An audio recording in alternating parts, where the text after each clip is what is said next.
আমি পদ্মজা, পর্ব 42। লেখক ইলমা বেহরুজ। লাবণ্য মিনিটে মিনিটে গ্লাস ভরে পানি খাচ্ছে আর বারবার টয়লেটে যাচ্ছে। পদ্মজা জিম মেরে বসে আছে। হেমলতা সবসময় পদ্মজাকে বলতেন, মেয়েটিকে ফার্স্ট ডিভিশন পেতে হবে।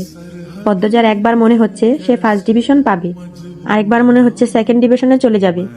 সে এক হাতের আঙ্গুল দিয়ে অন্য হাতের তালু চুলকাচ্ছে। এই মুহূর্তে খুব মনে পড়ছে মাকে। কতদিন হলো দেখা হয় না। প্রথম প্রথম মায়ের জন্য প্রায় কাঁদত সে। এখন অবশ্য মানিয়ে নিয়েছে। আসরের আজান পড়েছে, এখনো ফেরেনি আমির। পদ্মজা নামাজ পড়তে চলে গেল। নামাজ পড়ে এসে দাঁড়ালো বারান্দায়। এরপর যা দেখলো, খুশিতে আত্মহারা হয়ে পড়ল। আমিরের সঙ্গে হেমলতা পূর্ণা এসেছে। দুজনের পরনে কালো বোরখা। তিনজন আগলগড় পেরিয়ে অন্দরমহলের দিকে আসছে। মাথার ওপর কড়া রোদ নিয়ে মরুভূমিতে সারাদিন হাঁটার পর পথিক তৃষ্ণার্ত হয়ে পানির দেখা পেলে যেমন আনন্দ হয়, ঠিক তেমন আনন্দ হচ্ছে পদ্মজার। ইচ্ছে হচ্ছে 2 তলা থেকে ঝাঁপ দিয়ে নেমে যেতে, কিন্তু তা তো সম্ভব নয়। পদ্মজা উন্মাদের মতো দৌড়াতে থাকে। সিঁড়ি দিয়ে নামার সময় উল্টে পড়ে যেতে গিয়েও নিজেকে সামলে নিল, কিন্তু দৌড় থামল না। সদরঘরের সবাইকে তোয়াক্কা না করে বাড়ির বউ ছুটে বেরিয়ে যায়। সদরঘরের সবাইকে তোয়াক্কা না করে বাড়ির বউ ছুটে বেরিয়ে যায়। হেমলতা কিছু বুঝে ওঠার আগেই তার নয়নের মণি ঝাঁপিয়ে পড়ে বুকের ওপর। পদ্মজার ছোঁয়ায় চারিদিকে যেন বসন্ত শুরু হয়। পূর্ণা পদ্মজাকে দেখেই জড়িয়ে ধরে ফোপাতে থাকলো। হেমলতার বুকে মাথা রেখে পূর্ণাকে এক হাতে জড়িয়ে ধরে কাঁদো কাঁদো হয়ে পদ্মজা বলল, এতদিনে তোমাদের আমার কথা মনে পড়লো? এভাবে পর করে দিলে আম্মা। আর পূর্ণা, তুইও তো আসতে পারিস, বোনকে মনে পড়ে না? শাড়ির আঁচল টেনে পদ্মজার মাথার চুল ডেকে দিলেন হেমলতা, আর বললেন, মেয়ের শ্বশুরবাড়ি আসা কি এতই সোজা? তাহলে শ্বশুরবাড়ি পাঠানোর কি দরকার, যদি মা বাবা সহজে না আসতে পারে? আপা, আমার তোকে খুব মনে পড়ে। পূর্ণা বাচ্চাদের মতো কাঁদছে। পদ্মজা পূর্ণার চোখের জল মুছে দিয়ে বলল, আমারও মনে পড়ে। হেমলতা পদ্মজার চোখের জল মুছে দিয়ে উচ্ছ্বাস নিয়ে বললেন, 750 মার্ক পেয়েছিস, ফার্স্ট ডিভিশন। এই খুশিতে আর কাঁদিস না। পদ্মজার চোখে জল, গাল ঠোঁট চোখের জলে ভেজা। এমতো অবস্থায় সে হাসল। তাকে মায়াবী ভোরের শিশিরের মতো দেখাচ্ছে। ফরিনা বেগমের মুখ দেখে পদ্মজার ভয় হচ্ছে। ওনার মুখ আগে আগে ছোটে। আম্মাকে কিছু বলবে না তো? হেমলতা সবাইকে সালাম দিয়ে বললেন। আমির দড়ি নিয়ে এলো। হেমলতা সবাইকে সালাম দিয়ে বললেন, আমির দড়ি নিয়ে এলো। মজিদ হাওলাদার বিনীত স্বরে বললেন, এই প্রথম আমাদের বাড়িতে এসেছেন, আগে জানলে গরু জবাই করে রাখতাম। মজিদ হাওলাদার বিনীত স্বরে বললেন, এই প্রথম আমাদের বাড়ি এসেছেন, আগে জানলে গরু জবাই করে রাখতাম। হেমলতা হাসলেন। বলেছেন এই অনেক, বললেই হবে না, করতে হবে। কয়দিন কিন্তু থেকে যাবেন। বললেই হবে না, করতে হবে। কয়দিন কিন্তু থেকে যাবেন। এটা বলবেন না, আজই ফিরতে হবে আমার। আম্মা, আজ আমার সঙ্গে থেকে যাও, পদ্মজা অনুরোধ করে বলল। হেমলতা হেসে সম্মতি দিলেন। ফরিনা কিছু বলছেন না, বুড়ুকুটি করে দাঁড়িয়ে আছেন। ফরিনা কিছু বলছেন না, বুড়ুকুটি করে দাঁড়িয়ে আছেন।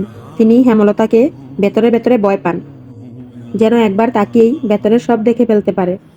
আর চোখ মুখের ভাব দেখলে মনে হয় কোন দেশের রাজরানী, তার ওপর আমির দরদ দেখিয়ে শাশুড়ি নিয়ে এসেছে। ফরিনা বিরক্ত হচ্ছেন। হেমলতা ফরিনার দিকে তাকাতেই ফরিনা চোখ সরিয়ে নিলেন। হেমলতা ফরিনাকে প্রশ্ন করলেন, আপা, কথা বলছেন না যে? আমার উপস্থিতি বিরক্তি করছে খুব? হেমলতার কথায় ফরিনা সহ উপস্থিত সবাই অস্বস্তিতে পড়ে যায়। ফরিনা হাসার ব্যর্থ চেষ্টা করে বললেন, কি বলছেন আপা? বিরক্ত হইতাম কেরে, এই প্রথম আইছেন, খুশিই হইছি। তাই বলুন। দরজা দাঁড়ায় গোপার কতক্ষণ হইব, ঘরে আহেন। ফরিনা দ্রুত সদর ঘরে আগে আগে হেঁটে চলে যান। তিনি হাঁপাচ্ছেন। বিড়বিড় করে বললেন, মহিলা এত চালাক, সত্যি সত্যি সব বুঝা ফেলে। হেমলতা সবার আড়ালে শাড়ির আঁচল মুখে চেপে সেকেন্ড 2 হাসলেন। হেমলতাকে হাসতে দেখে পদ্মজাও হাসল। সবাই সদর ঘরে এসে বসে। লাবণ্য ও পদ্মজার ফলাফল দেওয়ার উপলক্ষে শিরিন সাহানাকে দাওয়াত দেওয়া হয়েছিল। তারা এখন হাওলাদার বাড়িতেই আছে। 2 বোন নাস্তা তৈরি করতে রান্নাঘরে গেল। লাবণ্য দরজা বন্ধ করে ঘরে বসে আছে। আমির এখনো লাবণ্যর ফলাফল কাউকে বলেনি। সে সদর ঘর থেকে লাবণ্যকে ডাকলো, লাবণ্য, এই লাবণ্য, শুনছিস?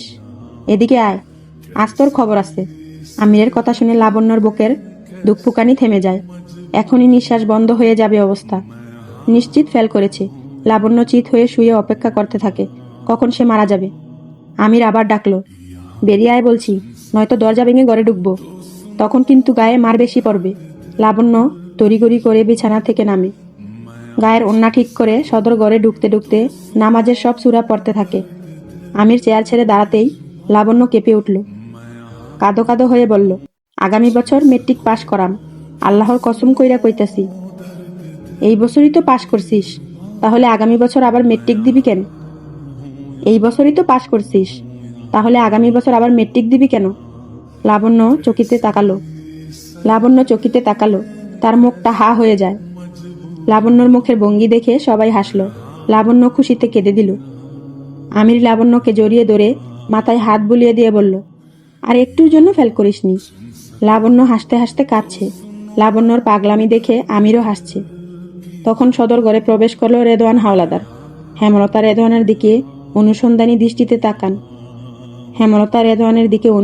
দৃষ্টিতে তাকান।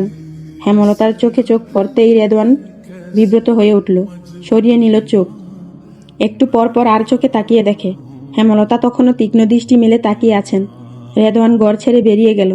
এ যেন সাপুরি আর সাপের খেলা।